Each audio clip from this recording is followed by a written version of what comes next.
Hello, my name is Dr. Abigail Pamich and I'm a clinical psychologist.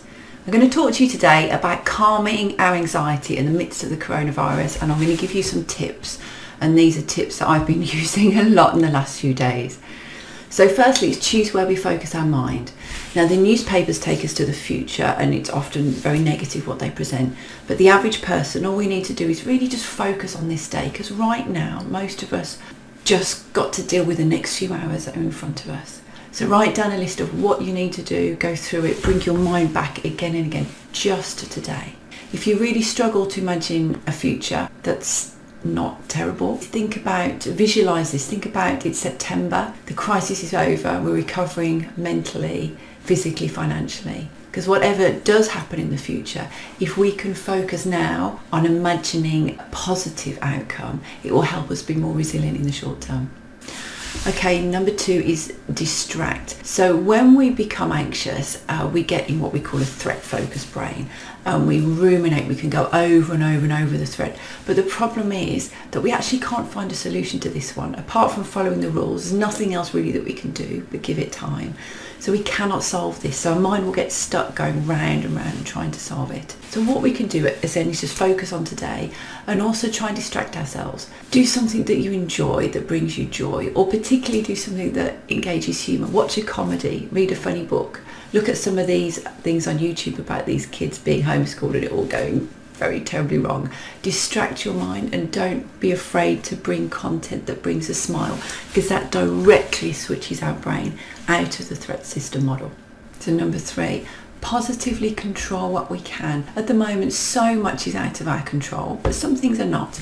So when we get up, what we eat, what and when we watch social media, the quality of our sleep, exercise, the things we choose to put in our body, how we connect to people, control these things as much as you can. Maybe make a schedule exactly what you want to do. Get up, get dressed, have breakfast, leave the house, come back in, imagine that you're going to work. Have a schedule of when you're going to do things. At a certain time, maybe mid-morning, that's when you watch the news. We tend to be more resilient then. And then afterwards, scheduling something funny to do so you know that it's going to lift up your mood. So number 4 is be gentle, kind and respectful. That's towards yourself and towards others, because this is a difficult time for everybody, and when we're stressed and anxious and overwhelmed, our expectations of ourselves and others can go up, and they can sometimes become quite rigid. So how do we do this? So choose respectful and kind words when we speak to ourselves internally and when we speak to others. Follow rules for healthy fighting, and I'll post something about that later. If you are going to fall out with your spouse that you're spending all this time in, follow some rules for having a fight that is not going to turn toxic.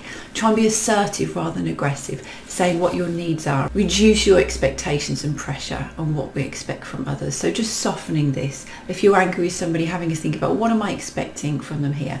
Can I just let go of a little bit of this? Maybe try and be a little bit more tolerant, and take time out when emotions become intense. Go and sit in the bathroom, count to 10, do some deep breathing. Just allow yourself to take moments out. So number 5 is recognizing and allowing emotions. So we're going to have different emotions about this, whether it's fear, anxiety, tears, frustration, anger. Why has my life suddenly changed so much for the next few months? But these are really normal human emotions, and if we can allow these to be, they're not nice, but then we don't have as much stress that we would bring if we start arguing with them, avoiding them and pushing them away.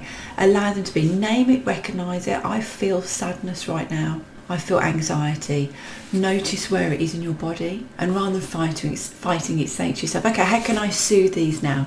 So acknowledge them, allow them, and ask yourself how you can soothe them, and maybe recognise as well that we're part of humanity and there's millions of other people having these same feelings. So number 6, hold on to gratitude. There's a lot of things that are not as they would be at the moment. So maybe really focus your mind on the things that bring you joy, whatever small things these are. So maybe you wake up, don't necessarily reach for your phone and start reading the news and all these difficult things that are going on. Wake up and name 5 things that you're thankful for. Thankful today to being able to see these beautiful sunshines. Just be thankful for these things, and having food in the fridge.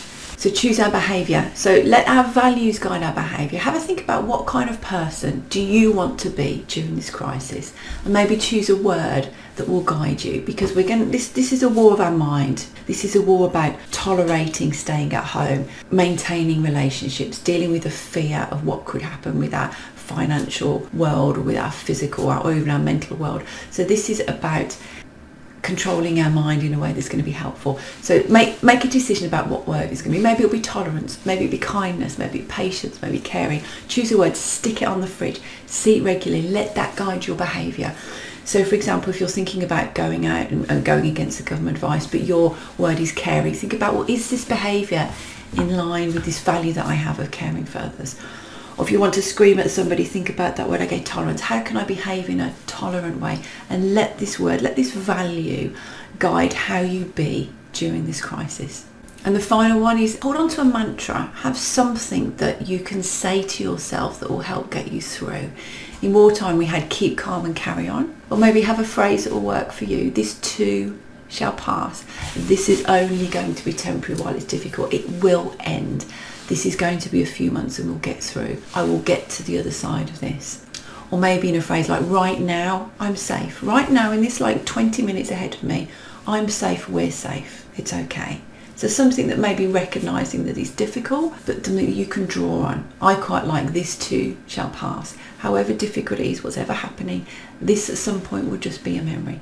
So I hope these points have been helpful to you. My name's Dr. Abigail Pamich and I run Malvern Hills Private Practice in Worcestershire. We're seeing clients face to face using Zoom or online, so if you feel that you need some support, please reach out for us. The website and phone number just coming on the screen now. Take care. Thank you.